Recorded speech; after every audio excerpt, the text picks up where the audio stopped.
સ્થાનિક સ્વરાજ્યની ચૂંટણીમાં અનેક બેઠકો પહેલા જ બિનહરીફ જાહેર થઈ ગઈ.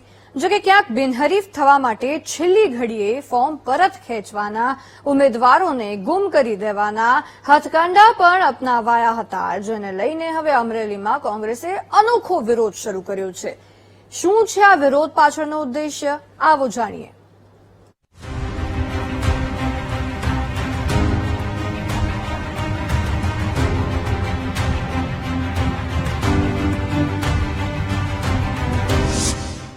કોંગ્રેસનો અનોખો વિરોધ. માથે કાળી પટ્ટી બાંધીને અનોખું બેસણું. આપણે ત્યાં એવું કહેવાય છે કે ઘોડા છૂટી ગયા પછી તબેલાને તાળા મારવાના બેસાય. આવું જ કંઈક કોંગ્રેસનું છે. સ્થાનિક સ્વરાજ્યની ચૂંટણીમાં ઉમેદવારોને બચાવી ન શકી.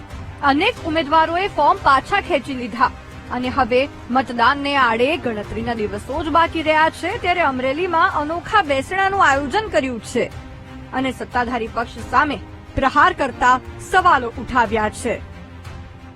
2021ની સ્થાનિક સ્વરાજ્યની ચૂંટણીઓમાં 241 જેટલી સીટો ઉપર ભારતીય જનતા પાર્ટીએ બળજબરીથી પોતાના ઉમેદવારને બિનહરીફ ઘોષિત કરાવ્યા.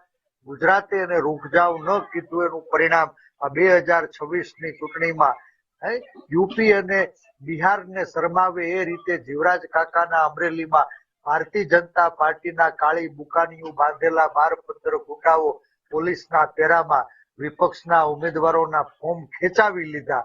તો હવે લોકોના સવાલનું શું? જો ચૂંટણી જ નહીં થાય તો લોકો સત્તાને સવાલ કઈ રીતે પૂછશે? મંદી, મોંઘવારી, બેરોજગારી, અત્યાચાર, ભ્રષ્ટાચાર, કાળા બજાર, નફાખોરી અને નકલી ખાણીપીણીના રાજ સામે પ્રજાનો રોષ ક્યાં ઠલવાશે? આ લોકોની લાગણીઓને વાચા આપવા માટેનો અમે પ્રયાસ કર્યો છે. મુદ્દો બિનહરીફ ચૂંટણીનો છે. કોંગ્રેસ નેતાની વાતમાં દમ છે. કોઈ પણ બેઠક બિનહરીફ થાય તો જનતાનો મતાધિકાર છીનવાઈ જાય છે. જનતાને પોતાના પ્રતિનિધિ ચૂંટવાનો અધિકાર નથી મળતો.